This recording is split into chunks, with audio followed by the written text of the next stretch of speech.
ಹೇಳಿ ಸರ್ ಇವತ್ತಿದ್ದಾರೆ. ಜೈ ಶ್ರೀ ಗುರುದೇವ್. ನಾನು doctor KS Gangadhara, dean ಮತ್ತು ಪ್ರಾಂಶುಪಾಲ, BGS ಮೆಡಿಕಲ್ ಕಾಲೇಜ್ ಮತ್ತು ಆಸ್ಪತ್ರೆ, ನಗರೂರು.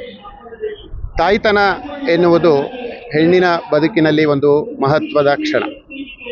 ಅದನ್ನು ಸುಖಕರವಾಗಿರಿಸಬೇಕು ಎಂಬುದೇ ನಮ್ಮ ಆಶಯ.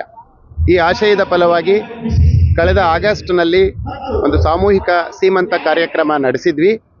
ಆಗ 300 ಜನ ಅದರಲ್ಲಿ ಪಾಲ್ಗೊಂಡಿದ್ದರು. ಅಷ್ಟೂ ಜನಕ್ಕೆ ನಮ್ಮ ಆಸ್ಪತ್ರೆಯಲ್ಲೇ ಸುಖಕರ ಪ್ರಸವ ಮಾಡಿದ್ದೇವೆ, ಮಕ್ಕಳ ಆರೈಕೆಯನ್ನು ಮಾಡ್ತಾ ಇದ್ದೇವೆ. ಇವತ್ತು ನಮ್ಮ ಸ್ವಾಮೀಜಿಯವರ 13ನೇ ಪಟ್ಟಾಭಿಷೇಕ.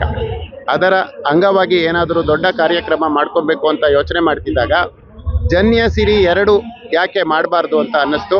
ಅದರ ಫಲವಾಗಿ ಇವತ್ತು ನಾವು ಈ ಕಾರ್ಯಕ್ರಮವನ್ನು ಹಮ್ಮಿಕೊಂಡಿದ್ದೇವೆ. ಇವತ್ತು ಒಂದು 450 ಜನ ಗರ್ಭಿಣಿ ಸ್ತ್ರೀಯರು ಇದರಲ್ಲಿ ಪಾಲ್ಗೊಂಡಿದ್ದಾರೆ. ಇವರೆಲ್ಲರ ಸಂಪೂರ್ಣ ಆರೋಗ್ಯದ ಹೊಣೆ ನಮ್ಮದು. ನಾವು ಕಳೆದ ಜನ್ಯಸಿರಿ 1ರ ಅಂಗವಾಗಿ ಈ ನಾರ್ಮಲ್ ಹೆರಿಗೆಗೆ 5,000 ರೂಪಾಯಿ, ಸಿಸೇರಿಯನ್ ಹೆರಿಗೆಗೆ 8,000 ರೂಪಾಯಿ ಎಂದು ಘೋಷಣೆ ಮಾಡಿದ್ವು. ಇದು ನಮ್ಮ ಆಸ್ಪತ್ರೆ ಚಾರ್ಜ್ ಅಲ್ಲ, ಅದು ಬರೀ ಏನು ನಮಗೆ ಖರ್ಚಾಗುತ್ತೆ ಆ ಔಷಧಿ ಮತ್ತು ಸಾಮಗ್ರಿಗಳಿಗೋಸ್ಕರ ನಾವು ತಗೊತಾ ಇರೋದು. ಇಷ್ಟು ಕಡಿಮೆ ದರದಲ್ಲಿ ಒಳ್ಳೆಯ ಸೌಲಭ್ಯ ನೀಡಬೇಕು ಎಂಬುದು ನಮ್ಮ ಗುರೂಜಿಯವರ ಆಶಯ. ಅದಕ್ಕೆ ತಕ್ಕಂತೆ ನಾವು ಈ ಕಾರ್ಯಕ್ರಮದ ಮೂಲಕ ಅದನ್ನು ನೆರವೇರಿಸ್ಕೊಡ್ತಾ ಇದ್ದೀವಿ. ಹೆಂಗಿದೆ ಸರ್ ರೆಸ್ಪಾನ್ಸ್ ಈ ಒಂದು ಸ್ಕೀಮ್ಗೆ? ರೆಸ್ಪಾನ್ಸ್ ಹೆಂಗಿದೆ?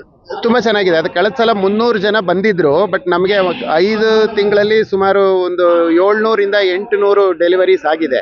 ಈಗ 450 ಜನ ಬಂದಿದ್ದಾರೆ. ಇದ್ರ ಜೊತೆಗೆ ಇನ್ನು ಬೇರೆಯವರು ಬರ್ತಾರೆ. ಸೊ ನಮಗೆ ಖಂಡಿತ ರೆಸ್ಪಾನ್ಸ್, ಜನರ ಪ್ರತಿಕ್ರಿಯೆ ತುಂಬ ಚೆನ್ನಾಗಿದೆ.